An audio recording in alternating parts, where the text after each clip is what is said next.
Apapun Dajjal ini, dia datang dengan Allah bekalkan fitnah yang paling besar dalam lipatan sejarah manusia adalah fitnah Dajjal. Termasuklah akhir zaman nanti, klimak dia akan muncul dalam bentuk seorang manusia yang real. Dan inilah kemuncak yang dikatakan tidak ada fitnah yang lebih besar daripada itu. Apakah fitnah-fitnah yang datang bersekali dengan dia? Ada 4.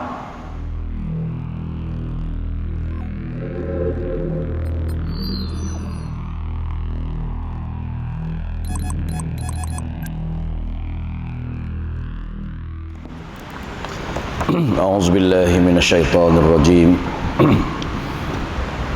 Bismillahirrahmanirrahim. Alhamdulillahil qail. Alhamdulillahilladzi anzala ala 'abdihil kitab wa lam yaj'al lahu 'iwaja. Wa nusalli wa nusallim ala rasulihil qail. Man hafidha 10 ayat min awwal suratil kahf usima minad dajjal. Subhanaka la ilma lana illa ma 'allamtana innaka antal alimul hakim. Wa la hawla wa la quwwata illa billahil aliyyil azim. Wa ba'd. Assalamualaikum warahmatullahi wabarakatuh. Saya Tuan Pengerusi Majlis yang merupakan sifatnya selaku setiausaha Masjid Al-Bukhari, Tuan Imam, Tuan Bilal, AJK Masjid Al-Bukhari, Jawatankuasa, serta seluruh saf kepimpinan masjid, pimpinan masyarakat, para alim ulama, tuan-tuan, puan-puan, muslimin muslimat, tetamu Allah yang dirahmati sekalian. Apa khabar semua? Sihat, no? Alhamdulillah, syukur kehadrat Allah Subhanahu wa taala dapat kita sama-sama menunaikan kefarduan maghrib secara berjamaah dan duduk pada waktu yang lapang sementara menunggu isyak pada malam yang begitu baik, iaitu malam Sayyidul Ayyam, penghulu kepada segala hari, iaitu malam Jumaat, untuk menghadiri majlis ilmu. Saya pun dah tak ingat saya dah pi masjid ni, tuan-tuan. Mungkin nak ceritanya lamanya sangat dah tak pi masjid ni. Aku pun dah tak ingat pergi masjid seluruh Malaysia, tuan-tuan, banyak sangat pi, tak ingat dah. Bila Tuan Pengurusi kata kali kedua, dia kot. Kita pun rasa dia kot. Tuan-tuan yang dirahmati Allah Subhanahu wa taala, pada malam Jumaat kita biasa kebanyakan masjid dan surau melakukan bacaan Yasin. Pada malam Jumaat tak ada masalah untuk menjalankan, membacanya. Tambah pula orang kita yang jauh daripada Allah Subhanahu wa taala kadang-kadang meletakkan mindset dan kesediaan diri untuk membaca Al-Quran. Seorang takut tak ada kekuatan, bila ramai ada kekuatan. Surah nak baca panjang tak pandai, jadi yang biasa evergreen dulu kini selama Yasin, maka dia bacalah, tuan-tuan, dengan seadanya. Tak ada masalah, tuan-tuan. Tetapi bagi kita yang sudah mempunyai ilmu, sebab saya yakin tuan-tuan sudah menghadapi ramai pengkuliah, mengikut kuliah di TV, di radio, di masjid.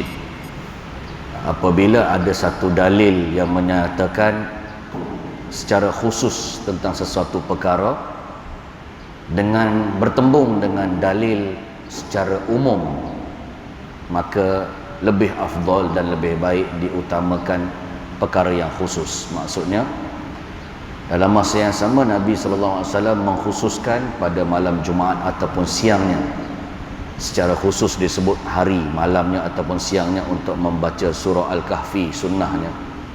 Walaupun surah yang panjang tidak berapa familiar, tetapi disebut oleh Nabi secara khusus adalah lebih utama dan afdal kalau untuk dibaca, dihayati pada malam Jumaat ataupun siangnya.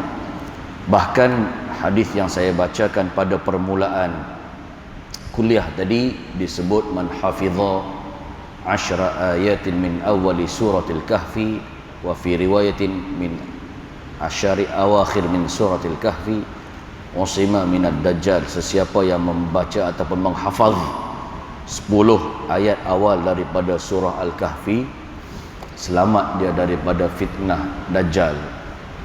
Dalam riwayat yang lain 10 ayat akhir. Ada juga yang menyatakan kalau dibaca pada malam Jumaat ataupun siangnya, dia tahan selama seminggu. Kalau within tempoh tersebut turunnya dajjal, munculnya dajjal, tuan-tuan, dia akan selamat daripada fitnahnya. Tuan-tuan yang dirahmati Allah Subhanahu Wa Taala, itu yang saya masukkan khusus.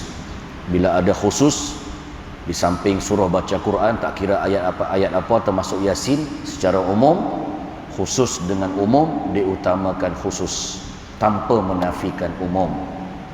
Jadi tak ada masalah nak baca Yasin, boleh baca surah Kahfi lagi bagus. Jadi tuan-tuan yang dirahmati Allah, saya ingat nak bongkar serba sedikit. Semua tak larat tuan-tuan, sebab ayat dia sangat panjang, mencecah ratusan ayat daripada surah Al-Kahfi ini, iaitu 110 ayat. Tetapi kita menafsirkan secara tafsirul haikali, iaitu tafsir secara struktur umum, bagaimana surah Al-Kahfi ini boleh melawan dajjal dan fitnahnya. Walaupun tuan-tuan, satu habuk kat dalam cerita surah Al-Kahfi ini tak ada perkataan dajjal. Perkataan dajjal tak ada tuan-tuan. Cerita tentang dajjal pun tak ada tuan-tuan. Tapi macam mana Nabi Habaq boleh lawan dajjal dan fitnahnya? Baik, mari kita singkap serba sedikit tuan-tuan. Pertama, hadis tadi sahih, sesiapa yang menghafaz.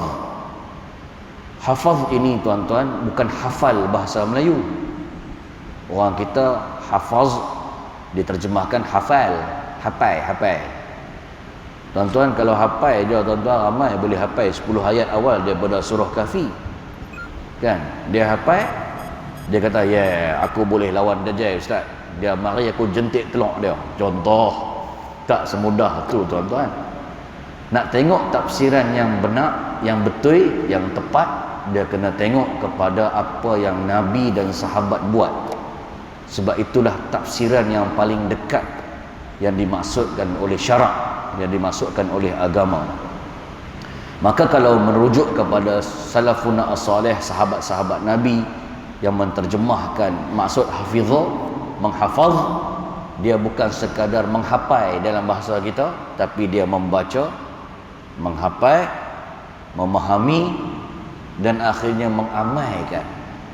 Dan para sahabat ridwanullahi alaihim, ketika Nabi ataupun turun wahyu pada Nabi tak lengkap selama 23 tahun tu, memang sahabat Nabi dia suka terima ayat Quran daripada Nabi ni 10 ayat. Dia terima 10 ayat, dia baca, dia faham, dia hafal, dia amal, baru dia berani ambil 10 ayat yang lain. Jadi tuan-tuan, barulah kalau dajjal mai pun tuan-tuan boleh lawan dajjal, bukan sekadar hafal bahasa Melayu. Itu maksud hafaz. Bahkan dalam bahasa Arab, dalam ilmu balaghah, ilmu sastra Arab, dia ada satu cabang yang dinamakan balaghah. Dia sebut zikrul juzuk aradal kul. Disebut sebahagian sahaja 10 ayat, tapi yang dimaksudkan adalah seluruh ayat. Seluruh ayat surah Al-Kahfi. Mungkin tuan-tuan tak jelas. Ni saya nak habaq jelas macam mana. Kalau tuan-tuan pernah dengar hadis yang sahih menyatakan, man qara'a suratul ikhlas qul huwallahu ahad faka'annama qara'a thulutsal Quran. Sesiapa yang membaca suratul ikhlas qul huwallahu ahad, seperti dia membaca 1/3 Al-Quran. Itu hadis sahih tuan-tuan. Ya. Orang kita pula jenis pandai matematik tuan-tuan. Jadi dia kata, 1/3 tau. Aku baca 3 kali khatam Quran, 30 juzuk. Tak mudah tuan-tuan. Kalau macam tu tuan-tuan, buanglah surah Fatihah, buanglah surah Al-Baqarah, buanglah surah Al-Kahfi, tak penting semua. Baca surah Al-Ikhlas je lah sampai ke mati. Itu menunjukkan zikrul juzuk aradal kul. sebut sebahagian, tapi yang Nabi Allah maksudkan lebih daripada itu. Bahkan ditafsirkan dalam ulama tafsir bila Quran ini dibahagikan kepada 3 bahagian. Ada bahagian akidah, ada bahagian sirah, cerita, kisah, ada bahagian syariat. Maka rupanya 1/3 daripada Al-Quran ini adalah cerita tentang akidah.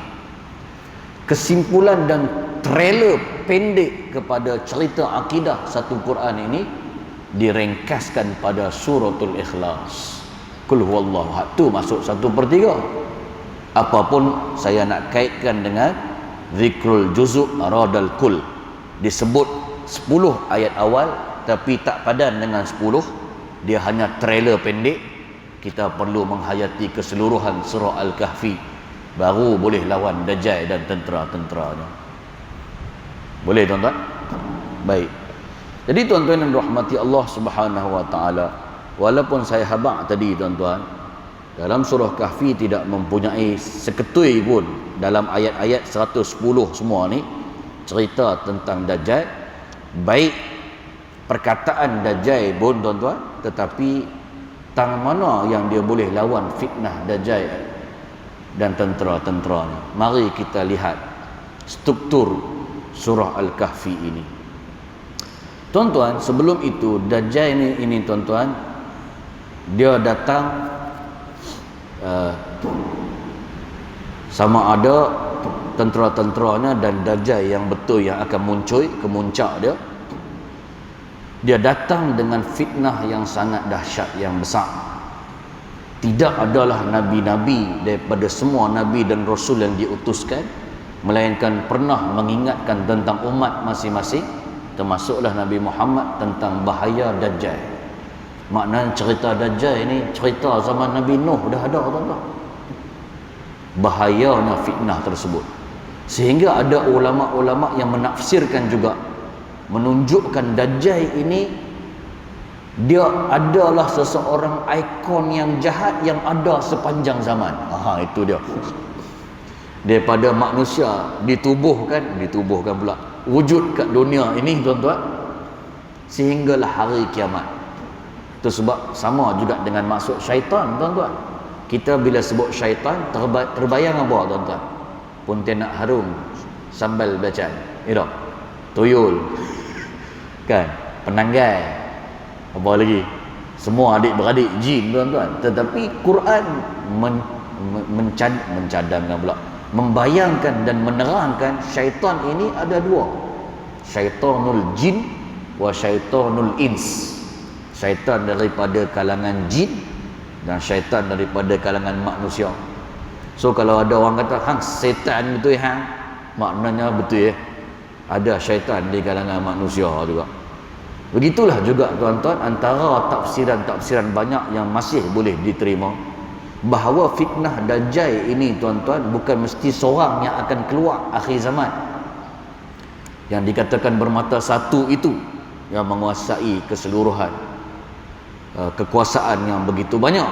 Tetapi segala kejahatan yang berada pada mana-mana zaman yang menyerupai akan kejahatan dan petaka Dajjal, semua boleh dipanggil Dajjal. Ya, itu sebab tuan-tuan yang rahmati Allah Subhanahu wa taala, di zaman Nabi pun ada seorang yang bernama Ibn Sayyad. Ibn Sayyad ni tuan-tuan memang mata sebelah lagi mata sepek tuan-tuan. Perangai dia pelik, cakap yang bukan-bukan.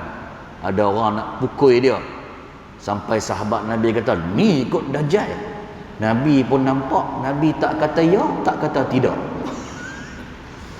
Menunjukkan tuan-tuan apa? Menunjukkan bahawa Nabi tak tolak, Nabi tak kata ya juga. Ada kemungkinan, dan inilah tafsiran yang diambil oleh golongan tadi yang saya kata, orang yang jahat berupa perangai Dajjal tuan-tuan, boleh dianggap Dajjal pada umat dan pada zaman tersebut. Baik. Tuan-tuan yang rahmati Allah Subhanahu wa taala, datangnya Dajjal ini dengan fitnah yang banyak. Tuan-tuan akan cuba tafsir, teliti dan tengok adakah dia telah wujud ataupun tidak. Ya, sebab perbahasan tentang akhir zaman ni pun ulama-ulama pecah banyak, tuan-tuan. Kan turutan hari kiamat besar pun, tuan-tuan, mana yang berlaku dulu, pecah tafsiran banyak. Adakah dia kata benda ni hakikat yang sebenar ataupun kiasan? Ada terpecah sangat banyak. Kita cuba ambil sedaya yang mampu, tafsiran yang agak wasatiyah, yang sederhana, yang semua insya-Allah boleh faham dan mengambil keiktibaran. Apapun Dajjal ini, dia datang dengan Allah bekalkan fitnah yang paling besar dalam lipatan sejarah manusia adalah fitnah Dajjal. Termasuklah akhir zaman nanti, klimak dia akan muncul dalam bentuk seorang manusia yang real. Dan inilah kemuncak yang dikatakan tidak ada fitnah yang lebih besar daripada itu. Baik, apakah fitnah-fitnah yang datang bersekali dengan dia? Ada 4. Ada 4, tuan-tuan. Ada apa? Ada 4. Pertama, fitnah kepercayaan, fitnah akidah. Akidah ni bahasa canggih lah, tuan-tuan. Bahasa tak canggihnya kepercayaan, ataupun orang Jawa sebut belief system. Tu dia punya penangan yang pertama. Pasal apa orang boleh terpedaya dengan kepercayaan yang begitu dahsyat? Sebab dia ni lagak dia macam Tuhan. Dia menghidupkan orang yang mati. Dia jumpa, ni Tok Wan hang, Mak Pak hang dah mati, ni gambar dia kan, ni kubur dia. Mari sini aku hidupkan dia balik. Hidup. Bangkit balik dari kubur. Habaq pula, nak ini mak hang, takkan hang tak beriman? Ni Tuhan kita Dajjal. Macam yang jenis orang boleh hidupkan mati, orang yang mati ni, tuan-tuan, kerja Tuhan. Doktor pun tak boleh, tuan-tuan. Doktor tahan dan rawat bolehlah, hidupkan orang mati tak boleh, tuan-tuan. Dalam sejarah Nabi Isa boleh, itu pun dengan izin Allah. Tiba-tiba depan mata kita, bukan dia pun sebenarnya, tetapi syaitan yang menyerupai dan bekerjasama dengan Dajjal ini. Dia menyerupai Tok Wan kita, tok nenek moyang kita, hidup balik, padahal dia mati pun, tapi dia punya silap mata nala punya besar, tuan-tuan, sampai orang nampak betul ya, ini tuan-tuan tak ada orang boleh buat ni, memang aku beriman ni, dia ni Tuhan. Fitnah sampai lagu tu, tuan-tuan. Bukan sekadar tu, tuan-tuan, disebut bahawa pengikut-pengikut Dajjal mengistilahkan tuan dia ataupun Dajjal itu sebagai Tuhan. Ketika mana ada orang yang beriman, kisah yang popular, nak berjumpa tentang Dajjal, kuat akan keimanannya, dan dialah yang akan dipenggal kepalanya oleh Dajjal dan bercantum semula. Ketika mana nak masuk tempat nak jumpa Dajjal itu, dia dikawal oleh tentera-tentera Dajjal. Dia kata, hang nak pergi mana? Aku nak jumpa Dajjal. Weh, Mamat ni kau ajar, jom kita bantai, bunuh dia habis. Jangan bunuh dia dulu. Ingat tak, Tuhan kita pesan. Tu dia, hadis tu saya dah terjemah dah.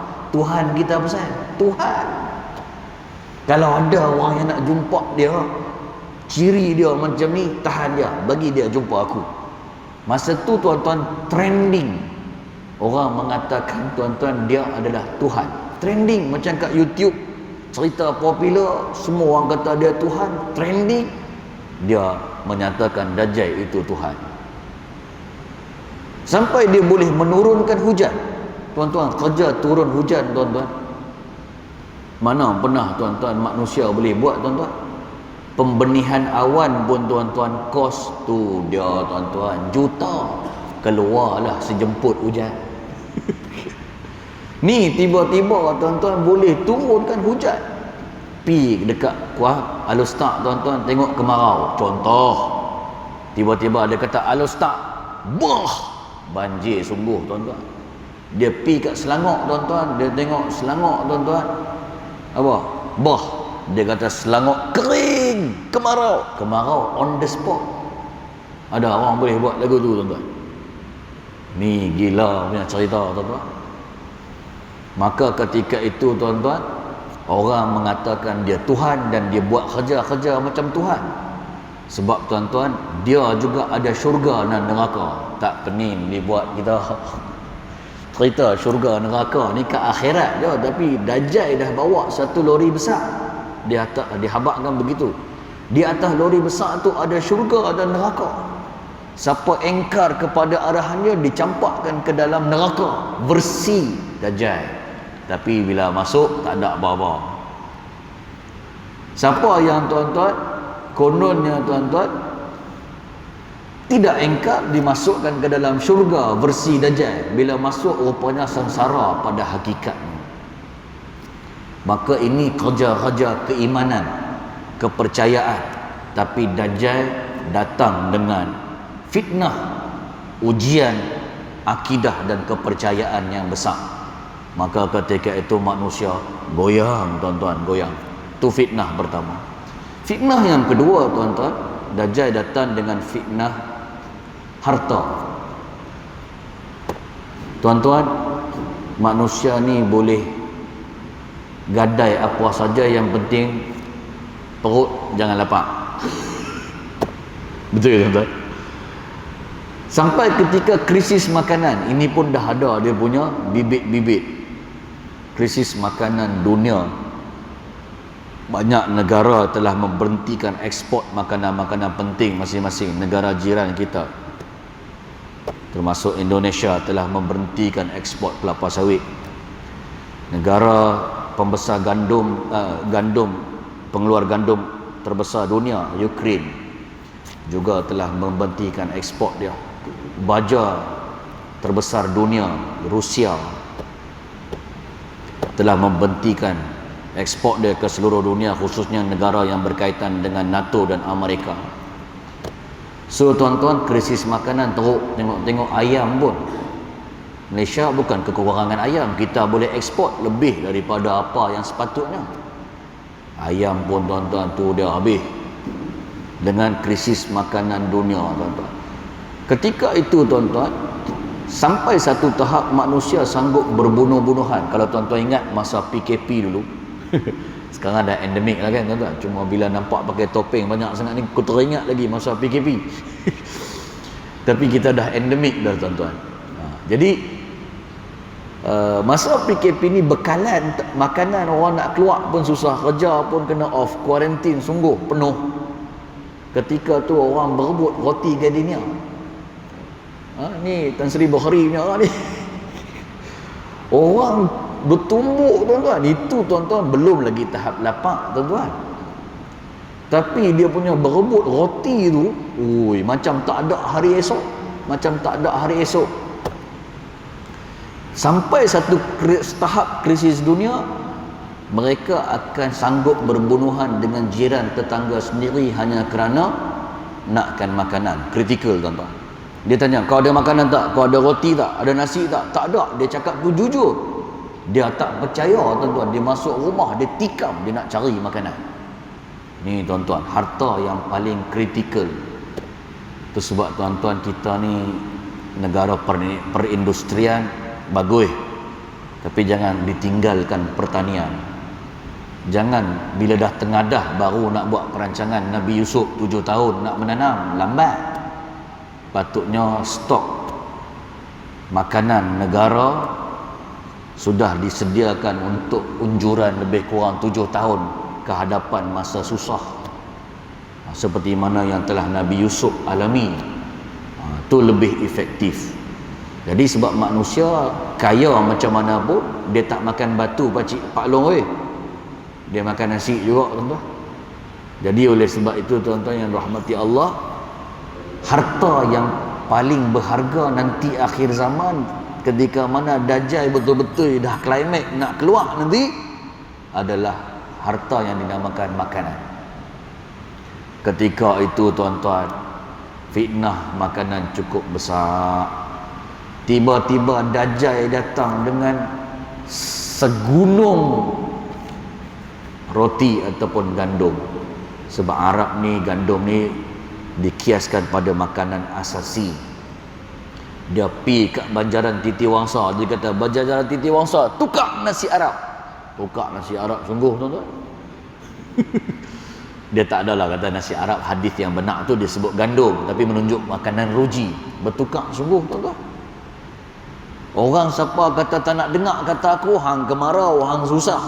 Yang ikut kata aku makanan banyak. Tuan-tuan rasa itu Dajjal real ke Amerika tuan-tuan? Dia boleh pi dua-dua. Boleh pi dua-dua. Yang betul pun Dajjal dia akan menguasai kepercayaan dan makanan dunia sebegitu rupa. Hakikat yang majazi pun, kiasan pun dia boleh jadi lagu tu juga tuan-tuan. Kalau kita tengok kuasa besar dunia ni tuan-tuan, Amerika dan sekutunya NATO, dia memang menguasai petrol dolar, kecuali negara yang tak mau dengar kata dia macam Rusia, China. Tapi semua mata wang dunia diikat dengan bank dunia dan petrol dolar. Nama pun dikaitkan petrol tu dengan dolar. Maka ketika itu boleh dimanipulasi petrol dolar ini, nak dinaik, nak diturunkan ikut sesuka hati si Dajjal itu, Dajjal manusia. So nak kata Amerika pun mungkin juga boleh lah tuan-tuan. Siapa yang dengar kata dia, okey, negara dia dekat negara-negara barat yang ikut style dia, senang lena. Negara yang tak ikut kuasa aku, nah aku bagi perang, aku tarik ekonomi, aku kasih sekatan ekonomi. Macam iya juga tuan-tuan. So tafsiran yang tidak boleh ditolak juga 100%. Jadi apapun fitnah harta yang merupakan makanan, itu fitnah kedua yang besar tuan-tuan. Itu fitnah Dajjal. Fitnah yang ketiga adalah fitnah ilmu. Sebab Dajjal datang dengan ilmu yang luar biasa tuan-tuan.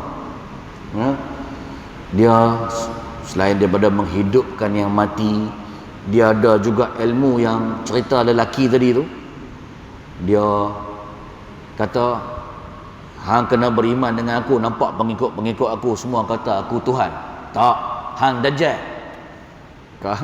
Nanti aku penggal kepala hang kan mati. Penggal lah. Aku semakin yakin kau ni adalah Dajjal. Dia tak tahan tuan-tuan. Dia belah guna senjata canggih dia. Terbelah dua pemuda ni. Ilmu Dajjal ni. Bila terbelah dua tuan-tuan, satu kat utara, sebelah timur, satu sebelah barat. Lebih kurang 30 hingga 50 meter, terpecah dua. Dajjal panggil sekali je, pong, bercantum. Cantum balik, hidup balik tuan-tuan. Kemudian dia tanya, macam mana? Hang nak beriman dengan aku? Aku Tuhan hang. Aku bertambah yakin, hang Dajjal. Kemudian Dajjal tak boleh buat apa. Sebab sihir tidak boleh diulang berkali-kali pada waktu yang rapat. Itu sebab sebenarnya orang yang mendatangi tukang nujum, tukang sihir, orang jahat ni tuan-tuan, mereka pun struggle juga tu. Dia nak mandrem tu tak jadi sekali tuan-tuan. Dia kena ulang tok bomoh, duit habis banyak tuan-tuan. Lepas tu belum cerita lagi jin tu kacau dia lagi. Dia kena ulang mandrem, buat benda-benda tak senonoh berkali-kali. Kalau nak buat kerap, waktu yang cepat, yang tepat, yang dekat, susah. Tu sebab Dajjal pun bila dicabak oleh orang muda ni, sekarang aku dah bercantum balik, aku bertambah yakin hang adalah Dajjal. Kalau boleh pancung balik kepala aku. Dajjal pun tak boleh buat apa. Lari lintang pukang dia biarkan pi. Ini tuan-tuan. Tetapi apapun keilmuan Dajjal itu luar biasa tuan-tuan. Dia boleh berjalan, tidak mana ada lembah di seluruh dunia ini melainkan akan dilalui dan dimasuki oleh Dajjal dalam keadaan yang cepat, menggunakan tunggangan seperti telinga keldai yang panjang, yang laju merentasi. Ada yang mengatakan itu adalah jet-jet berjuang yang lajulah tuan-tuan. Tapi digambarkan macam keldai yang mempunyai telinga yang panjang dan berdesuk laju, boleh pergi ke mana dalam waktu yang singkat. Maknanya ilmu dia tu lain macam tuan-tuan. Bahkan kita tahu dia ditolong oleh jin dan syaitan. Teknologi jin dan syaitan ni dia atas pun power, bawah pun power. Atas dia naik sampai satelit, bawah dia menyelam sampai ke 7 dasar lautan punya dalam. So dia punya ilmu teknologi jin syaitan digabungkan pula dengan dajjal, luar biasa tuan-tuan. Maka ketika itu fitnah ilmu ini menjadikan orang goyang, kacau. Tu fitnah nombor 3. Fitnah nombor 4 dinamakan fitnah kerajaan. Kerajaan yang mencengkam. Kerajaan ni tuan-tuan, satu hari bagai setahun lamanya.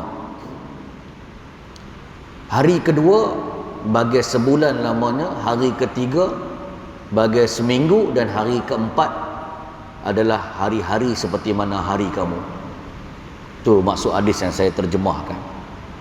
Maknanya lama tuan-tuan, dalam 40 ya, 40 hari, 40 malam. Tetapi gambarannya satu malam ada 3 fasa lah. Satu malam setahun, satu malam lagi sebulan, satu malam lagi seminggu, sebelum dia jadi macam hari-hari yang lain. Kalau kira balik lebih kurang nak dekat 2 tahun tuan-tuan, kalau kira biasa. So kerajaan dia ketika itu sangat mencengkam. Kalau tuan-tuan tengok, bagi orang yang meneliti ilmu eskatologi, dia tidak mengatakan dajjal ini kaku sekadar dajjal yang ada satu mata yang akan keluar pada akhir zaman. Kita bayangkan dia macam besar badan dia. Dia juga mengatakan tuan-tuan bahawa dajjal ini Allahumma salli ala sayyidina Muhammad, yang mempunyai 3 masa ini ditafsirkan kepada perang 3 fasa. Perang dunia pertama, perang dunia kedua dan perang dunia ketiga. Wallahu a'lam. Perang dunia pertama kalau tuan-tuan tengok, dia akan jadi apa? Pax Britannica disebut. Menjadikan Britain, British ketua dan menguasai dunia ketika itu. Tu zaman tok-tok nenek moyang kita 50-60 kan British masa tu. London, England, tu dia punya kuasa dajjal dunia. Kan itu lama sikit. So perang dunia pertama itu bagi siapa yang mengkaji sejarah peradaban barat, dia mengatakan itulah dia antara ciri-ciri dajjal dah. Masuk perang dunia kedua, dia nak tukar pula pusat pentadbiran ke Amerika. Dia buat perang yang tak logik. Akhirnya jadilah Pax Americana. Ketika itu pusat pentadbiran dunia ditukar kepada Amerika. Dan Amerika menjadi negara Uncle Sam. Waktu dia lebih pendek daripada Pax Britannia. Lebih pendek. Itu sebab yang kata satu hari sama dengan setahun. Itu kiasan menunjukkan lama. Hari kedua macam sebulan, pendek sikit. Hari ketiga adalah macam seminggu, lagi pendek. Dan tuan-tuan kalau perhatikan tuan-tuan, sekarang ini Amerika sedang menguasai dunia, dianggap dajjal lah. Ada setengah mengatakan dia dajjal, cuma tidak timbul dalam bentuk manusia lagi. Tetapi apa yang Amerika pegang semua rosak. Pegang pendidikan rosak, pegang sistem sosial rosak, pegang tuan-tuan apa yang disebut sebagai politik rosak, pegang ekonomi rosak, macam perangan dajjal juga. Pergi kat negara Arab, semua nak ajak perang, semua nak ajak gaduh, semua nak rosak kan. Ni kira dajjal. Ada juga orang kata dajjal. Maka yang ketiga ini tuan-tuan adalah lebih pendek. Dia nak pergi kepada Pax Judaica, iaitu dia nak jatuhkan ekonomi Amerika. Dia bagi Covid, dia turunkan ekonomi Amerika sendiri pun teruk. Sebab Amerika nombor 1 negara hutang paling banyak kat dunia. Ku ingatkan Malaysia lah tuan-tuan, bila tengok data yang betul, negara paling banyak hutang kat dunia Amerika tuan-tuan. Sampai dia tak boleh bangun lagi, negara-negara Arab semua dibuat normalisasi dengan Yahudi dan Amerika. Road to Judaica, iaitu Yahudi, Jerusalem untuk menjadi pusat pentadbiran dunia yang ketiga selepas Amerika, on the way. So lebih pendek lagi berbanding Pax Britannia, Pax Americana, lepas ni Pax Judaica, iaitu Judaism, iaitu Yahudi. Pusat pentadbiran bukan lagi dekat Amerika, Washington, tapi dekat mana? Baitul Maqdis. Nak tunggu the true Messiah kononnya. Dajjal lah besi dia orang. True Messiah tu Masih bagi mereka, Dajjal Masih bagi kita siapa? Nabi Isa. Tu climax dia tuan-tuan. Tu lebih pendek, tapi dikatakan dia mulakan dengan perang dunia ketiga dahulu. Perang dunia ketiga kalau tengok dia punya benih dah ada tuan-tuan. Bagaimana Rusia berlawan dengan Amerika tuan-tuan. Rusia dah tak tahan. Amerika ni pembuli dunia, polis dunia. Pi sana buat kacau, pi Iraq kasa perang, kata ada senjata pemusnah, cek tak ada.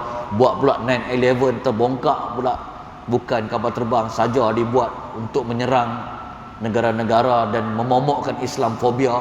Pi pula ke Afghanistan, Afghanistan pun jadi rosak, semua pembuli. Maka Rusia ni negara yang kuat juga, tak tahan kena buli, dia serang balik Ukraine. Maka ketika itu mungkin lepas ni lebih teruk lagi, bila perang dunia ketiga diramalkan more tu perang nuklear. Maka ketika itu kita dah dengar bibit-bibit Rusia pun kata nak tarik satelit dia yang mengakibatkan 5G hilang, komunikasi dunia putus. Mereka pun tuan-tuan pun ada kuasa satelit juga. Itu yang kata mungkin satu masa nanti kita dah tak ada lagi teknologi canggih ni, kita nak dapat liputan perang pun dah susah, dan mereka menjalankan kerja mereka dengan mudah. Dan ketika itu naik kuda lah balik tuan-tuan, traditional balik. Tak ada dah rakan-rakan ni YouTube apa semua, influencer entah mana tak tahu. Habis. Maka dimulakan dengan perang nuklear. Bila nuklear ni elektromagnetik, 5G teknologi mungkin musnah dan kembali kepada balik asal.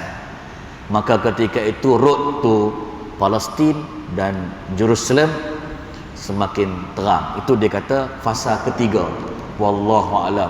Dia punya kebenaran tu pun macam ada. Jadi tuan-tuan kunyah-kunyah dulu, cuba faham-faham dulu. Apapun saya nak habaq dia, kekuasaan Dajjal itu tuan-tuan cukup mencengkam ketika itu 40 hari. Yang lamanya macam saya sebutkan 3 fasa tadi, barulah jadi fasa yang macam biasa seperti mana hari-hari kamu. Maka tuan-tuan, 4 fitnah ini yang akan bersekali, yang Allah bekalkan dan izinkan kepada makhluk yang bernama Dajjal dan tentera-tenteranya untuk mendapat kekuasaan 4 ini. Saya ulang, kekuasaan, kepercayaan, fitnah kepercayaan, fitnah harta yang merupakan makanan, fitnah ilmu, kebijakan Dajjal dan sokongan jin dan syaitan, dan yang keempat adalah fitnah kerajaan dan kekuasaan. Maka surah Al-Kahfi menjawab dan mematahkan keempat-empat kekuasaan Dajjal ini dengan 4 cerita. Iaitu kalau lebih tepatnya bukan 4 cerita, 3+1 cerita. Ustaz, 3+1 bukan 4 ke Ustaz? Kenapa Ustaz tak habaq 4 saja? Tuan-tuan, beza. Nanti tuan-tuan akan tahu beza dia. Memanglah 3+1 4, tapi saya tak habaq 4 cerita. Saya habaq 3+1, 3 tambah 1 punya cerita. Pasal apa saya sebut 3.1 tak sebut terus 4? Sebab 3 tu pattern cerita dia sama, 1 pattern cerita dia berbeza. So kena bezakan pattern-pattern cerita ni. Walaupun Allah jawab melalui 4 cerita ni, tapi pattern tu pun kena sedikit bezakan. Apakah pattern yang sama? Ada 3 cerita. Pertama, fitnah kepercayaan akidah tadi dijawab melalui cerita Ashabul Kahfi. Ashabul Kahfi punya cerita ni tuan-tuan, kalau kita faham, 7 lelaki yang lari daripada kerajaan yang tidak membenarkan rakyat dia mentauhidkan Allah, berlindung kat dalam gua, minta doa pada Allah rahmat, ditidakkan 309 tahun.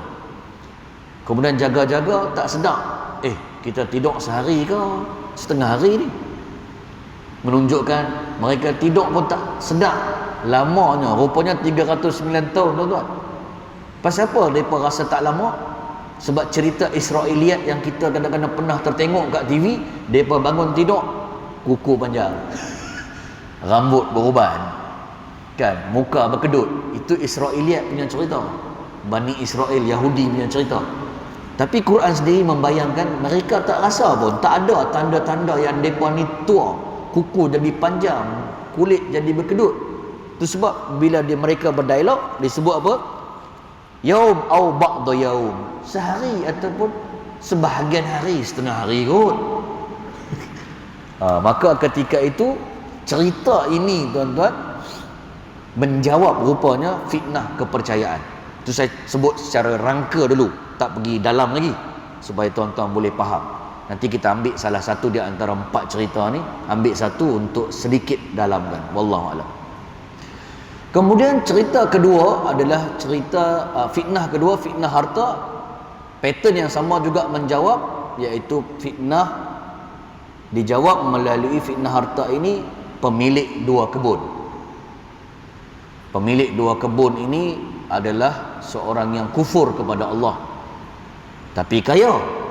Ada 2 kebun. Tanaman utama adalah anggur, tanaman pagak dan keliling adalah kurma. Selang di antara 2 kebun dia yang pattern dia macam tu, ada sungai yang mengalir. Masya Allah, hebat. Maka ketika itu tuan-tuan, Allah ceritakan orang yang kufur ini ada harta banyak, dengan sahabat dia tapi beriman. Sahabat dia tolong nasihat dia, kalau hang jadi ada harta, jangan rasa gedegak sangat. Hang kena bersyukur, ini nikmat Allah. Allah yang bagi tenaga, Allah yang bagi kesihatan sampai hang boleh usahakan harta yang banyak. Patutnya hang bila masuk kebun nampak harta tak putus, 7 keturunan harta, makan tak habis, sebut Masya Allah, la quwata illa billah. Ini semua kehendak Allah, tiada kekuatan, nyawa, ilmu, sihat melainkan Allah yang bagi. Hang patut cakap lagu tu. Tapi dia tak percaya tuan-tuan, akhirnya dia lingkupkan oleh Allah. Harta dia 7 keturunan makan tak habis tu lenyap secara tiba-tiba. Quran tak sebut secara detail, adakah kena kebakaran ke, bah ke, banjir ke, tapi musnah sekelip mata, baru dia insaf. Cerita tu menjawab fitnah harta. Cerita yang ketiga, saya langkah tu dia tak masuk cerita Nabi Musa dan Khidir. Cerita tentang fitnah apa tadi, kerajaan, dijawab oleh Allah melalui cerita Ya'juj dan Ma'juj dan Zulkarnain. Kita tahu Ya'juj dan Ma'juj membojok lalu melintang sabu. Dia jumpa segala makhluk, dirogol, dibunuh, dibakar, musnah tuan-tuan. Makhluk kaum yang ganas, walaupun manusia tapi ganas, pegang apa semua rosak. Maka ketika itu berjumpa dengan Zulkarnain. Maka ketika itu Zulkarnain kita dah tahu dia menguasai timur dan barat. Ibaratnya sekarang negara Arab, negara Eropah, semua bawah kerajaan Zulkarnain. Dia turun padang, lihat masalah rakyat, dan akhirnya berjumpa Ya'juj dan Ma'juj ni. Orang minta komplain, buat tembok supaya Ya'juj dan Ma'juj ni tak kacau orang kampung. Dia buat tembok, tembok tu sangat kukuh, sehinggalah sampai waktu dan tikanya dia akan musnah dan pecah. So cerita Zulkarnain versus Ya'juj dan Ma'juj ini dalam buat tembok ni menjawab bagaimana nak mengalahkan fitnah Dajjal yang berupa apa? Kerajaan, kekuasaan. Jadi 3 ni ceritanya sama, iaitu hak lawan batil. Hak lawan batil mana? Cuba tengok cerita Ashabul Kahfi. Ashabul Kahfi 7 orang tu hak, betul? Batilnya siapa? Kerajaan yang nak hapuskan dia. Okey, pemilik 2 kebun, mana yang hak? Kawan kepada pemilik 2 kebun ni, dia tolong nasihat. Yang batil, yang ada 2 kebun tu mangkak. Yang ketiga, yang mana batil? Ya'juj dan Ma'juj. Yang mana hak? Zulkarnain. Nampak pattern sama?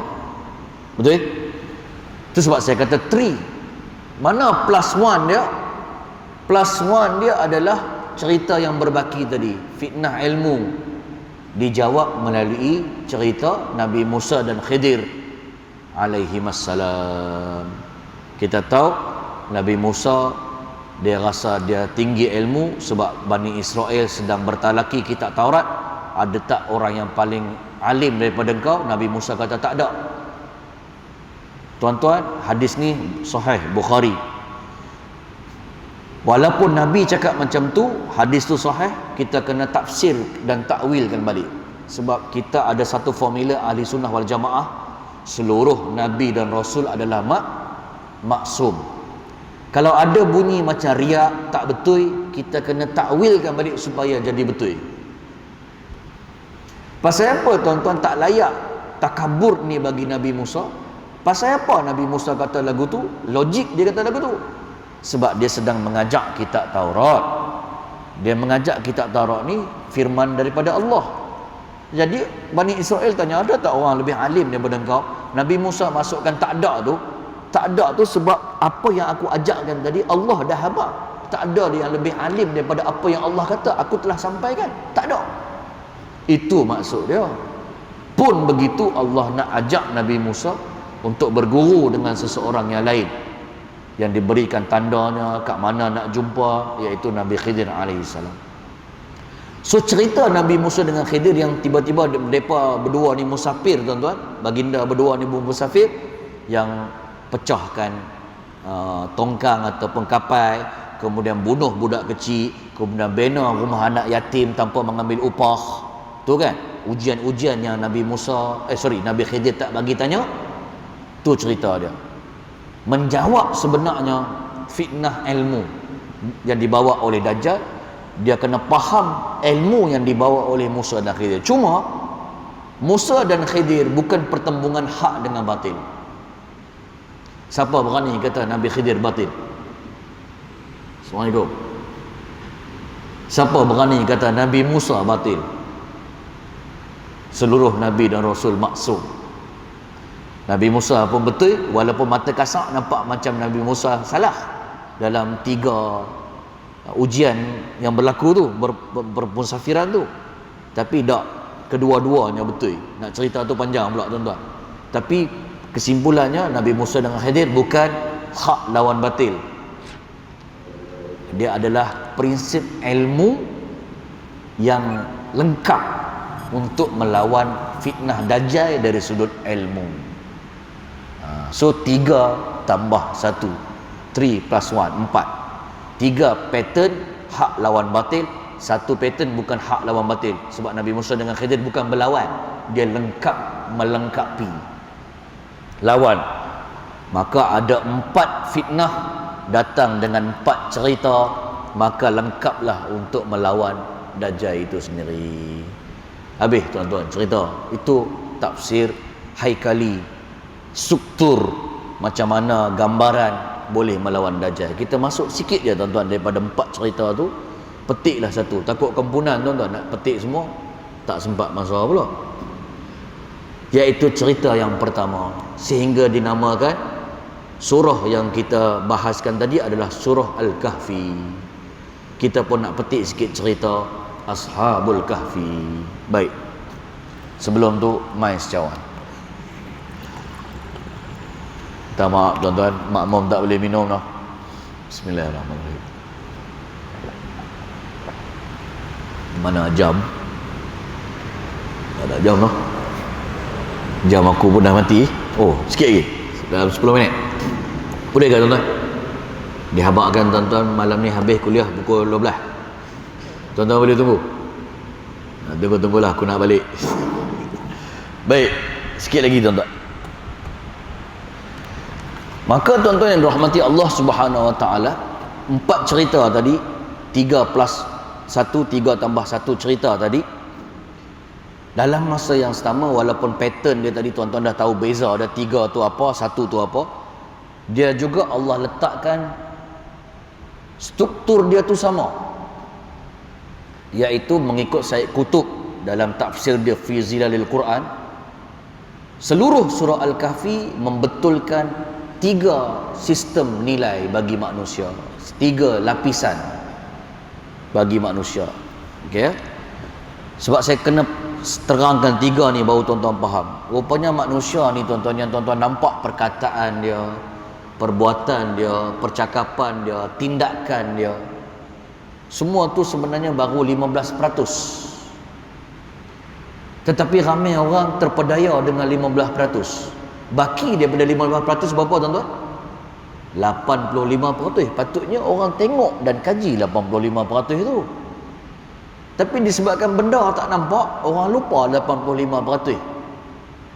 Dia hanya bicara 15%. Masalah. Manusia macam tu, yang nampak 15, yang tak nampak kat dalam 85. Saya boleh analogikan macam tuan-tuan tengok cerita Titanic. Kapal Titanic kan dia langgak tuan-tuan, bongkah air. Bongkah air itu tuan-tuan, yang kapal Titanic nampak dekat permukaan laut timbul tu nampak macam kecil ya tuan-tuan. Iceberg tu 15%. Tapi dia punya sambungan kat bawah dasar laut tu, dalam laut yang tak nampak 85. Jadi kapal Titanic ni tuan-tuan, dia tak dan nak mengelak. Sebab kapal besar ni tuan-tuan bukan macam steering kereta dengan steering motor. Pak Long oi, nak konah kanan terus konah kanan. Kapal ni nak konah kanan, dia punya pusing tu ambil masa. Jadi tak sempat nak elak tuan-tuan, rupa dah tersondoi bawah yang besar tu sampai karam kapal Titanic. Manusia macam tu lah, yang ternampak kat permukaan laut yang zahir 15, tapi sebenarnya yang dalam iceberg manusia ni 85. 85 ni ada 3 lapisan. Ada 3 lapisan. Banyak sikit teknikal dan ilmu tuan-tuan sebelum kita cerita realiti sikit. Tapi kena faham dia punya ilmu ni supaya senang nak matchkan dengan isu semasa dan realiti, supaya tak kena beli dengan Dajjal, tak kena jual dengan Dajjal. 3 lapisan manusia ni dibetulkan oleh cerita-cerita dalam surah Al-Kahfi. Yang pertama, manusia ni 3 lapisan berlapis dia ada namanya sistem nilai. Dia boleh menilai yang ni baik, yang ni tak baik, yang ni bagus, yang ni tak bagus. Pergi kat masjid dengar kuliah bagus, cucuk langit masuk clubbing tak bagus. Lepak banyak kat kedai tom yam tak bagus. Kan mengaji banyak bagus. Tu sistem nilai. Baca buku banyak bagus, asyik main game dan media sosial tak bagus. Itu basic bagi manusia, namanya sistem nilai. Boleh menilai mana baik mana buruk. Itu basic lapisan pertama. Tapi law, lapisan pertama pun dah goyang. Tuan-tuan perasan tak tuan-tuan? Iaitu anak-anak kita dinormalisasikan dengan perkara yang tidak normal, sudah menjadi normal. Benda maksiat, benda jahat, dah kata relax lah, semua orang tengok video lucah. Contoh, apa pula masalah tengok video lucah? Salah ke? Dia dah mula menormalisasikan benda maksiat. Semua orang kat sini tak pakai tudung, tudung pun tak sempurna, pendek je, bukan tudung labuh. Apa masalah? Hang baik sangat ke? Orang kat sini semua cakap mangkap, cakap pelak. Contoh lah tuan-tuan kan. Biasalah. Hang ni nak teguk-teguk apa pasal? Menormalisasikan benda yang tidak normal. Sistem nilai pun dah rosak. Tu lapisan yang pertama. Lapisan kedua, dia saling berkait. Rupanya nilai ini baik ditentukan oleh lapisan kedua, iaitu cara pandang. Cara pandang betul, sistem nilai betul. Cara pandang rosak, sistem nilai rosak. Rupanya cara kita melihat cara pandang ataupun bahasa canggihnya world view mempengaruhi nilai yang kita akan letakkan benda tu betul atau tak betul. Masuk cara pandang lagu ni lah tuan-tuan. Sebab orang kampung saya kata, what you see is what you get. Apa yang kamu lihat, itulah yang kamu akan dapat. Macam kita mai kuliah tuan-tuan. Tuan-tuan lihat dan niat datang kuliah ni, ada orang sebab nak makan kambing. Tak tahulah tuan-tuan, katanya lepas ni ada makan kambing tak Imam? Wallahualam lah tuan-tuan. Dia mai tu bukan nak dengar ilmu tuan-tuan, tapi dia nak kambing. Cara dia pandang, ustaz cerita pensi macam mana pun ilmu seronok, ngantuk. Tapi bila time hujung nak kata kambing, dia beratok tuan-tuan. Kambing siap bungkus balik, orang lain tak dapat. Sebab cara pandang dia kambing. Tapi tuan-tuan, ada orang dia mai kuliah ni, cara dia pandang, niat dia nak apa?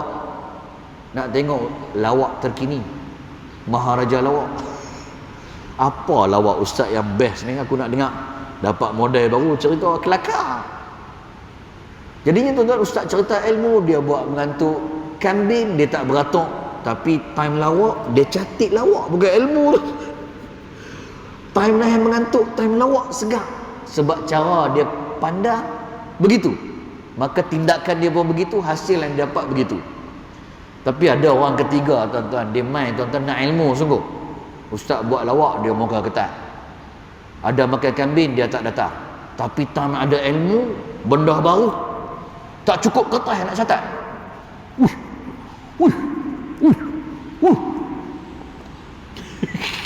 What you see is what you get. Macam mana kamu melihat, begitulah yang kamu akan dapat. So tuan-tuan, yang mana di antara tiga tu? Mungkin orang yang keempat, layan je lah. Aku pun tak tahu aku nak apa. Kalau seronok, tak seronok, sudah. Itulah yang kita akan dapat juga. Maka cara pandang membentulkan nilai. Okey. Itu lapisan kedua yang ada dalam badan manusia. Cara pandang pun dirosakkan oleh Dajjal dan dibetulkan juga dalam masa yang sama oleh surah Al-Kahfi. Baik. Lapisan yang ketiga yang paling kritikal tuan-tuan, yang dibetulkan oleh cerita-cerita surah Al-Kahfi yang ada dalam manusia, adalah yang dinamakan lapisan akidah, belief system. Ini paling dasar. Kalau tuan-tuan sebagai contoh, akidah ni betul, belief system betul, cara pandang pun betul, sistem nilai pun betul. Kalau akidah ni rosak, cara pandang pun rosak, nilai pun rosak, tindakan lagi teruk, habis. So akidah ni lagi kritikal. Tiga lapis ni tuan-tuan nampak ke tak nampak, anggap ada, memang ada. Diserang habis-habisan oleh Dajjal kepada diri kita, anak-anak kita. Maka surah Al-Kahfi merawat balik 85% tiga lapisan kat dalam badan kita ini untuk segak supaya boleh lawan Dajjal. Okey, kita balik kepada cerita Ashabul Kahfi tadi. Cerita Ashabul Kahfi ini juga tuan-tuan dia betulkan tiga benda ni. Semua cerita-cerita ni yang saya dah sebutkan tadi, 4 lawan 4, semua membetulkan dalaman manusia yang 85%. Yang pertama, membetulkan sistem nilai. Allah SWT berfirman dalam surah Al-Kahfi ini, cerita pula Ashabul Kahfi. Am hasibta anna ashabal kahfi war raqimi kanu min ayatina ajaba. Ayat ke-9. Dia membetulkan sistem nilai. Adakah kamu menyangka Ashabul Kahfi yang 7 orang ditidakkan 309 tahun, kemudian dihidupkan semula sebelum dimatikan sempurna, dan seekor anjingnya itu yang mengikuti Ashabul Kahfi ini adalah sesuatu benda yang pelik? Dia membetulkan nilai. Tuan-tuan, kalau tuan-tuan dengar cerita orang tidur 309 tahun, kuku tak panjang, muka tak berkedut, lepas tu hidup balik setelah 309 tahun, tuan-tuan rasa ni benda pelik ke benda tak pelik tuan-tuan? Orang biasa akan kata pelik, ajaib.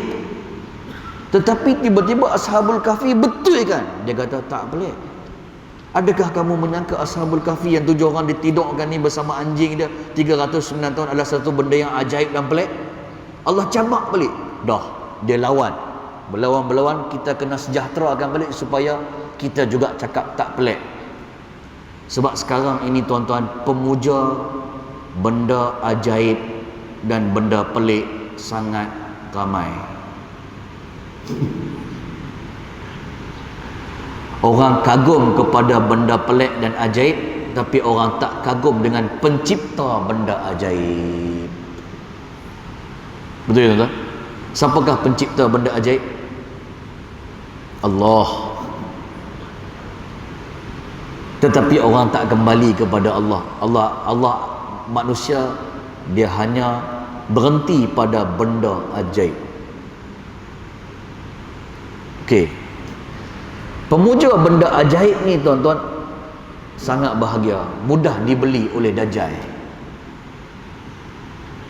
Tuan-tuan yang rahmati Allah Subhanahu Wa Taala, apa contoh dia tuan-tuan? Tuan-tuan yang rahmati Allah Subhanahu Wa Taala, saya bagi satu contoh. Saya ada bawa travel umrah tuan-tuan, mantap travel. Pergi umrah, pergi haji, singgah ke Jordan tempat saya belajar dulu.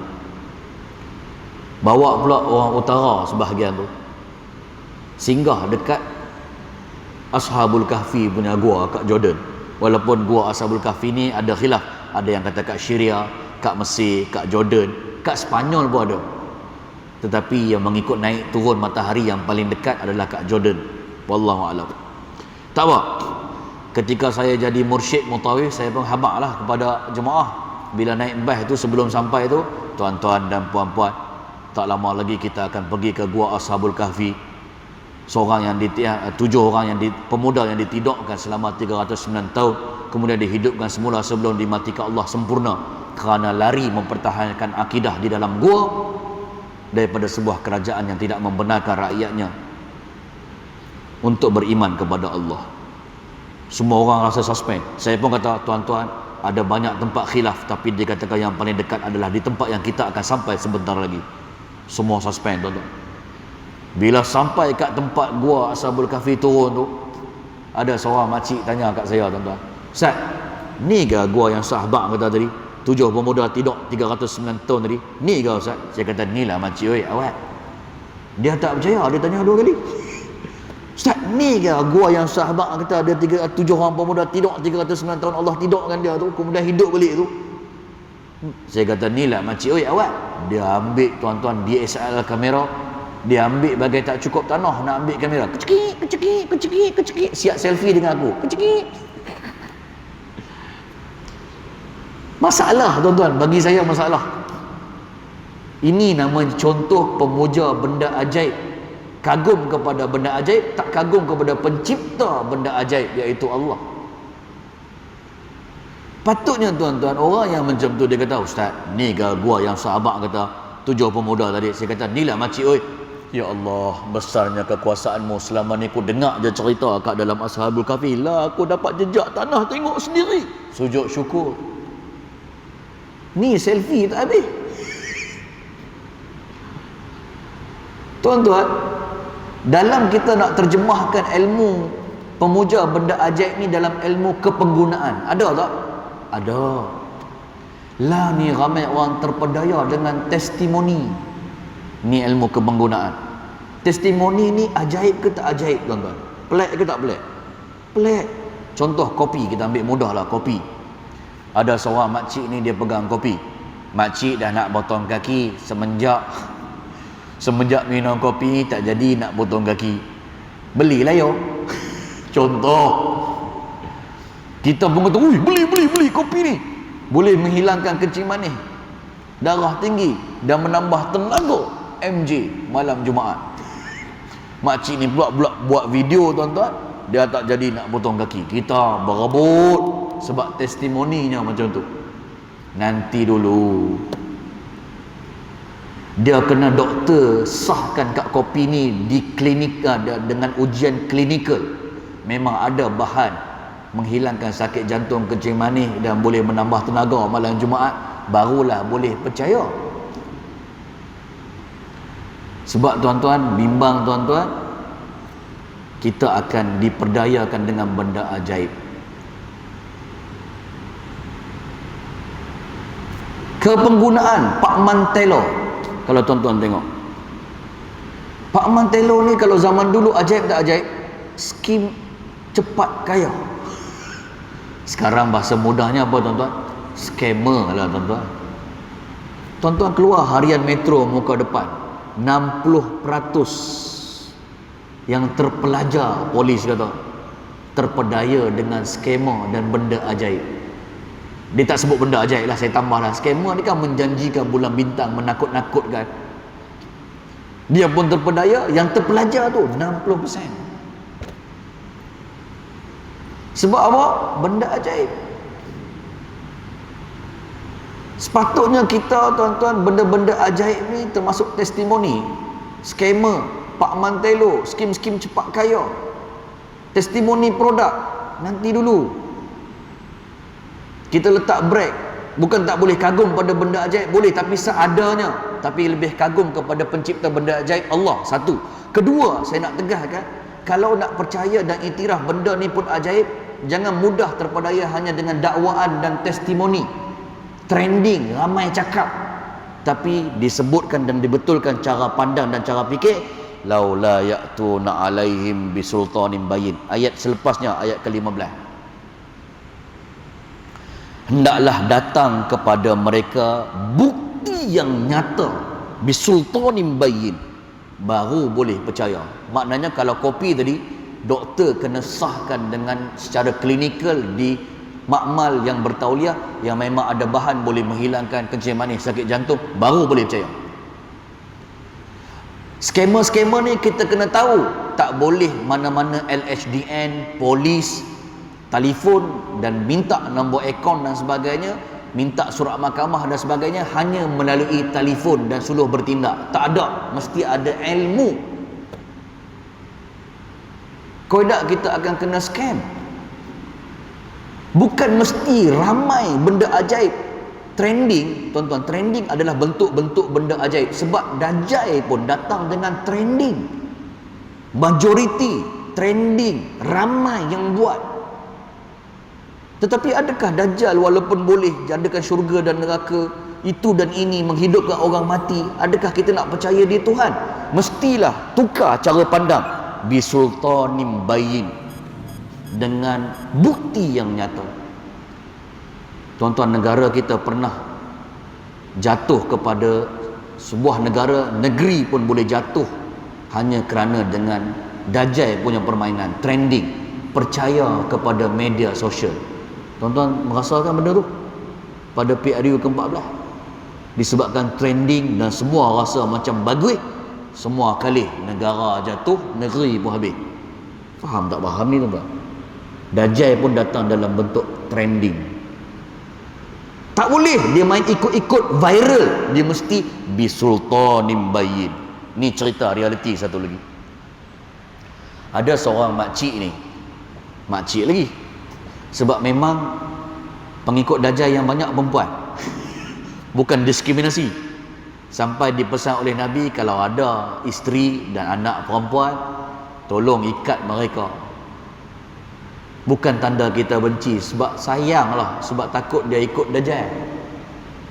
Sebab Dajjal kan, sebagai contoh, tafsiran mudah, perempuan ni ada anak kecil. Masa tu krisis makanan dunia, lapak dahaga, sampai Allah kata bertasbih je lah kepada Allah. Sahabat tanya, adakah tasbih tu menghilangkan lapak dan dahaga? Nabi kata tak juga, tapi cubalah bertahan daripada tak ada apa. Anak menangis. Tiba-tiba kat sana Dajjal kata, siapa ikut dia, ada makan, ada minum, ada roti, ada nasi Arab. Anak menangis.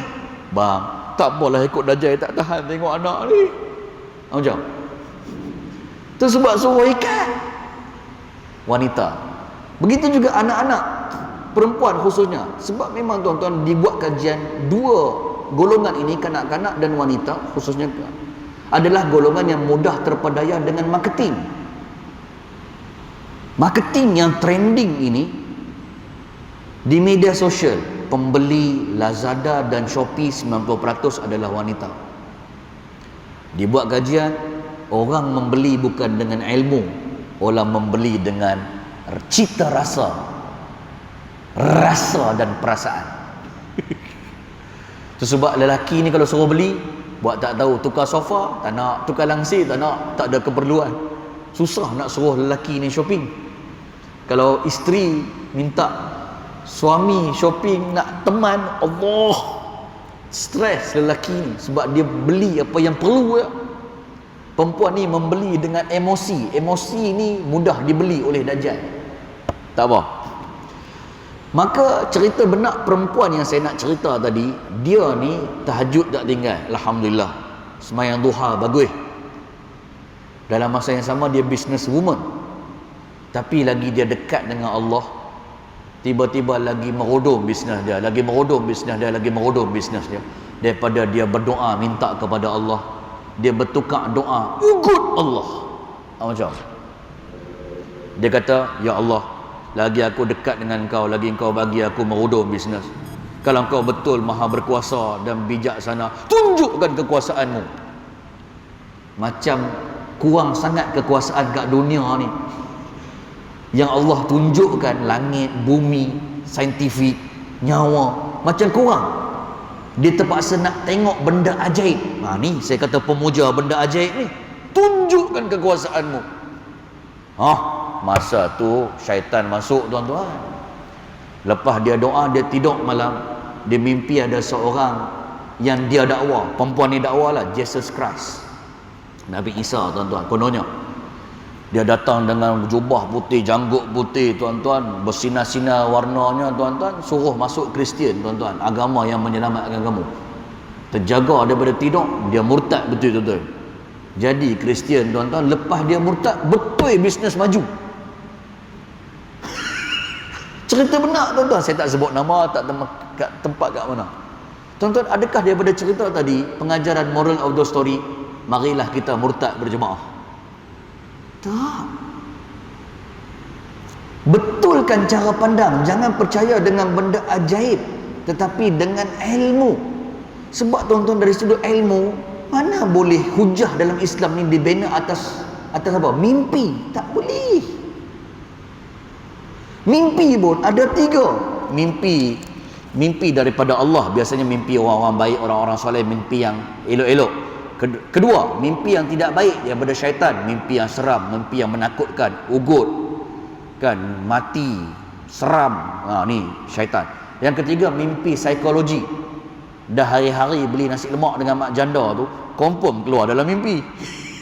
Contoh, kita nak tahu jenis kita ni mimpi kategori 1 ke 2 ke ketiga, adakah mesin khas detect mimpi? Ada, tuan-tuan? Mana ada? Mana ada mesin detect mimpi? Kita nak tahu mimpi kita jenis macam mana, mana tahu. Itu sebab Imam Nawawi kata, istikharah sekalipun, dia tak kata mesti nampak gambar. Dia kata taisirul umur, Imam Nawawi kata, wa itmi'nanul qalb, dipermudahkan urusan ke arah yang kamu minta itu, dan tenangnya hati. Dia tak kata gambar nampak macam ni, tak mesti. Sebab syaitan dah manipulate.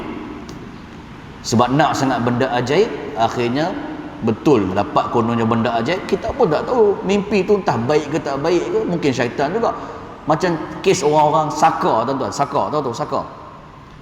Dia tak pernah belajar mengurut, tak pernah ikut kursus mengurut, tiba-tiba dapat daripada mimpi orang pakai jubah putih, janggut panjang, tiba-tiba habis mimpi boleh mengurut. Dia pun kata, wali dah aku ni. Rupanya saka. Saka. Tak tentu juga. Oleh sebab itu kena dengan bisultanin bayyin, dengan bukti yang nyata. Tuan-tuan, jangan mudah terpedaya.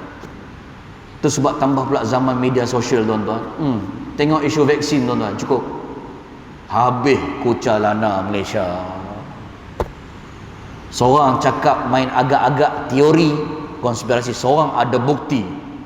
Orang tak nak juga yang ada bukti, orang nak juga yang konspirasi. Macam saya tak nak komen benda panjang, kerana sensitif juga, ada setengah tu. Tak apalah, tuan-tuan. Tapi itu dibetulkan sistem nilai tadi, benda ajaib.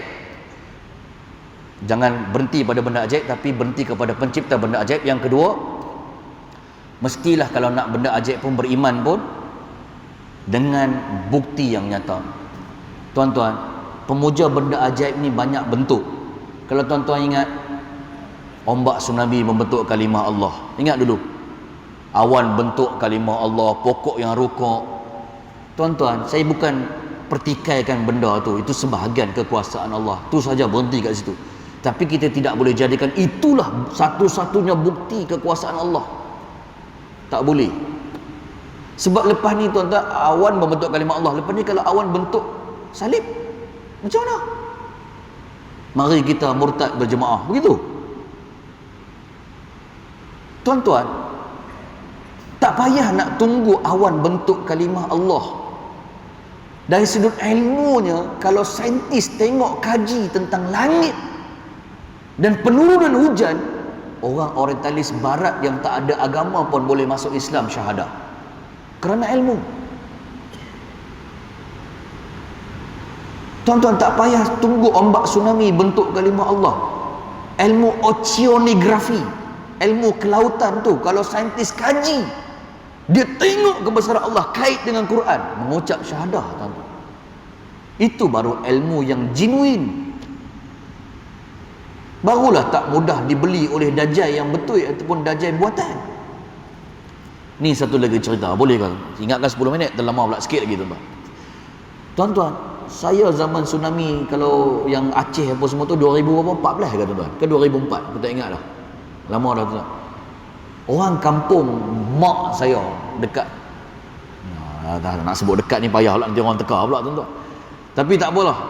Di situ ada orang yang, tuan-tuan, kita nampak mata kasar macam baguih, tapi pemuja benda ajaib rupanya. Bila dia tengok masjid tak roboh, ombak tsunami bentuk kalimah Allah, kan? Lepas tu apa lagi? Kejadian-kejadian pelik macam-macam lah. Akhirnya, tuan-tuan, dia ni sembahyang Jumaat tak pi masjid surau, tak nampak. Setahun sekali datang masjid sembahyang raya. Tapi dengan kejadian tu dia insaf. Bagus ke tak bagus, tuan-tuan? Sekali imbah bagus. Tapi turning point dia tu bukan atas laula ya'tuna alaihim bisultanin bayyin, bukan dengan ilmu yang kukuh yang surah Al-Kahfi betulkan cara pandang. Akhirnya betul ramalan saya. Dia pergi masjid, dia pergi sembahyang Jumaat, bagus, tapi bertahan 3 bulan. Lepas tu melingkup balik, tuan-tuan. Jumaat mana, surau mana, masjid mana. Sebab asas ilmu dia sekadar begitu. Faham tak faham ni, tuan-tuan? Tu membetulkan cara pandang. Yang ketiga, barulah surah Al-Kahfi ini membetulkan akidah. Yang mana yang betul akidah? Sebab Ashabul Kahfi ini sendiri lari daripada orang yang nak ancam akidah. Dia pi, tuan-tuan, ke perkampungan, dalam gua, minta rahmat Allah. Sampai Allah bagi sesuatu yang sesuai dengan dia. Tengah pening, tengah wanted, satu negara kejak dia dan ligan dia. Tiba-tiba, tuan-tuan, Allah bagi tidur. Rabbana atina min ladunka rahmah, wahai dalam nama ya Allah, kurniakan aku rahmat dan bagilah setiap urusan aku terpimpin. Maka rahmat Allah dalam konteks itu, dia tidurkan 309 tahun. Itu rahmat Allah ketika itu untuk hilangkan masalah dia, dan Allah tetap jaga dia. So malam ni siapa yang tertidur, sebenarnya dia sedang dapat rahmat Allah Subhanahu wa taala. So tuan-tuan, kita pun diajak secara tidak langsung daripada tadi, kalau masalah kita ni bertimpa-timpa macam Ashabul Kahfi, dah tak tahu nak minta apa, mintalah rahmat Allah. Nanti pandailah Allah uruskan apa jenis penyelesaian masalah. Kalau Ashabul Kahfi dia bagi tidur, kalau tuan-tuan masalah bertimpa-timpa, mungkin dia bagi penyelesaian cara lain. Wallahu a'lam. Dan ketika itu memberi isyarat, zaman fitnah yang teruk ni, kita kena cari tempat-tempat yang boleh berlindung. Kampung-kampung, kan, gua-gua, ibaratnya gitulah, tuan-tuan. Wallahu a'lam. Dan cerita dia berlindung kat gua ni pun bukan sengaja nak cari gua, tapi nak selamatkan akidah. Cerita menyelamatkan akidah. Dalam konteks praktikalnya, anak-anak kita pun kita kena ajar betulkan 3 layer ni. Ni ayat terakhir. Sebagai contoh, depa isap rokok, kita kena guna 3 bahasa ni. Mula-mula kita tengok sistem nilai dia. Mat, oh, hang isap rokok, cikgu universiti, fellow universiti kata hang ditangkap isap rokok dekat kampus. Isap rokok ni bagus ke tak bagus? Kita nak tengok sistem nilai dia. Dia kata, abah, Ya, saya mengaku rokok ni tak bagus. Sistem nilai dia clear, A. Kita jangan berhenti kat situ. Kita tanya, awak rokok ni tak bagus. Dia nak betulkan cara pandang. Nampak? Biasanya bila nak kata awak, kenapa? Dia mula start berfikir. Tak bagus ni sebab doktor kata, dalil kata, Quran kata, baru ada asas yang kukuh. Budak-budak sekarang dia belajar ilmu tak tahu sebab A-nya banyak, for flat-nya banyak, tapi bila masuk ke dalam industri, apa yang hang tahu? Aku pun tak tahu. Kata for flat, A straight semua. Tak tahu. Sebab dia jadi manusia yang robot yang disistemkan. Ada loceng bergerak, tak ada loceng tak bergerak. So dia tidak faham apa yang dia belajar, macam keldai, dia hafal telan, dimuntahkan kat kertas peperiksaan, dapat A. Apa yang hang belajar? Aku pun tak tahu. Jadi nak tukar benda anak-anak ni, bukan sahaja kata rokok tak betul, dia kena tahu kenapa rokok tu tak bagus. Maknanya dia betulkan cara fikir dan pandang. Dia kena bagi reason dan sebab. Tu latihan cara pandang. Lepas tu tuan-tuan barulah pergi lebih deep dan lebih dalam lagi. Agak-agaknya kalau hang mati kat kubur nanti, gila asal rokok, buat benda haram yang hang kata tadi, agak-agak hang syurga ke neraka, kena balun dekat malaikat ke dapat dibukakan pintu syurga? Cuba jawab. Dia peluk K-pop. Peluk K-pop bagus ke tak bagus? Tak bagus sistem nilai. Kenapa tak bagus? Kerana ini sistem cara pandang. Agak-agak kalau kiamat nanti Nabi nak tak mengaku umat sebab hang cerita sangat kat K-pop sampai cium dan peluk dia. Agak-agak Nabi nak tak mengaku dia jadi umat, hang jadi umat. Itu akidah. So jangan berhenti je, baca buku. Itu baru sistem nilai. Orang kafir apa boleh betulkan nilai anak-anak mereka. Kita kena lagi dalam. Kenapa baca buku ni penting? Tak habis kat situ. Agak-agak buku ni agak, bila kau jadi ahli ilmu, kau kat syurga nanti, kau kat dalam kubur nanti macam mana? Selamat ke tak selamat? Orang Islam kena sampai deep dan dalam akidah macam tu, barulah selamat daripada fitnah Dajjal. Dajjal yang sebenar datang pun kita boleh jentik telok. Dajjal dan tentera-tentera dia yang menyerupai Dajjal pun kita boleh tangkih. Tu baru cerita satu, Ashabul Kahfi. Belum lagi 3 cerita yang lain. Tu lain kalilah tuan-tuan, tak sempat. Tuan-tuan tengok saya pun macam ajaib je. Lebih baiklah aku berhenti tuan-tuan. Sebelum tuan-tuan nampak saya bertukar jadi ketupat dan rendang. Saya rasa cukup sekadar tu tuan-tuan, untuk menambahkan sedikit kefahaman. Walaupun malam ni kita tak baca Yasin, baca surah Al-Kahfi dan tafsiran rangka dia. Sebenarnya surah Yasin pun bagus. Saya ada bawa sedikit tafsir surah Yasin dan kebangkitan ummah. Rupanya dalam Yasin ni banyak cerita tentang kebangkitan ummah. Yang cantiknya buku ni ditulis oleh Profesor Dr. Zawawi bin Haji Ahmad. Dia pernah jadi CEO Pondok Pokok Senar. Dia tulis tafsir ni, dan tafsir ni pula saya tengok tuan-tuan cantik tuan-tuan. Memang ahli dia. Lepas tu dia buat ikut bab, dicetak oleh Yayasan Restu yang cetak Quran cantik tu kat Cyberjaya tu. Lepas tu dia bagi tafsir tu cantik, berwarna-warni, ada gambar siap tuan-tuan. Ni contoh gambar. Kelia bahang. Gambar dan cerita tentang kebangkitan ummah, sampai cover dia ada cerita Masjidil Aqsa.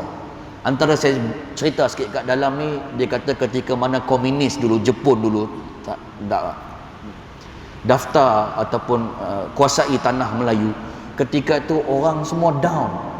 Ada yang kena pijak, kena masuk sabun, kena pancung kepala dengan Jepun, semua rendah. Ketika itu tuan-tuan, seorang ulama dia kumpulkan imam-imam masjid surah, imam-imam bilal-bilal surah untuk baca Yasin. Lepas mereka baca Yasin hari-hari tu, setiap malam dia ada timbul satu kekuatan, dan akhirnya berani kamikaze lawan balik Jepun. Dan Jepun ketika itu antaranya tak sanggup menghadapi golongan yang berani mati. Dan akhirnya ada Jepun yang di ambush, diserang balas kerana kekuatan surah Yasin yang mereka baca. Dan memang ada cerita kebangkitan umat macam Habib An-Najjar. Cerita yang menarik, gambar yang begitu baik, dan menariknya harga tak masuk akal, murah gila tuan-tuan. benda kualiti, murah gila, penulis bagus, hanya RM20 saja, dan dimasukkan pula sebahagian dana itu untuk operasi Pokok Senar tadi, Pusat Islam Kolej Islam Darul Ulum Pokok Senar Kedah. Daripada jualan buku ni, sebahagian dana tu kat situ, dan dapat pula buku yang berkualiti. Kebetulan saya semak-semak nak cerita apa malam ni kat Masjid Bukhari, nak kaitkan Yasin dengan Kahfi ni, tengok ada pula bahan. Saya kongsi benda yang baik dan jariah ni pada tuan-tuan. Kebetulan stok tak banyak, lebih kurang dalam 35 aja. Selain tuan-tuan dapat buku yang bagus ini, tuan-tuan dapat menyumbang kepada kebaikan ini lebih kurang 35 buku. Boleh dapatkan selepas Isyak ni di luar pintu masjid. Nanti kalau kat dalam masjid kata berurusan meniaga dalam masjid pula tuan-tuan, di luar pintu masjid tu ada saudara kita yang pakai baju biru ni yang kat tangan, dia akan tolong tunggu dekat beg situ. Siapa cepat dia dapatlah tuan-tuan untuk kerja amal dan buku yang begitu baik ni. Dia boleh juga menambahkan kefahaman untuk kita ni bangkit, sistem nilai kita betul, cara pandang pun betul, dan akidah pun mantap. Saya rasa cukup sekadar tu ya tuan-tuan. Apa yang baik datang daripada Allah, yang lemah tu datang dari kelemahan diri sendiri. Maaf terkasar bahasa, terperli kata, tersindir rasa, terpanjang masa, hanyalah daripada hamba Allah yang dhaif lagi hina ni. Tuan-tuan maafkan saya tak? Maafkan aku boleh main pula. Kalau aku tak main dah. Sekian aku qauli hadza wa astaghfirullahalazim li wa lakum wa lisairil muslimin wal muslimat. Assalamualaikum warahmatullahi wabarakatuh. Kita tangguh dengan suratul Asr dan tasbih kafarah. Bismillahirrahmanirrahim. Wallahu a'lam.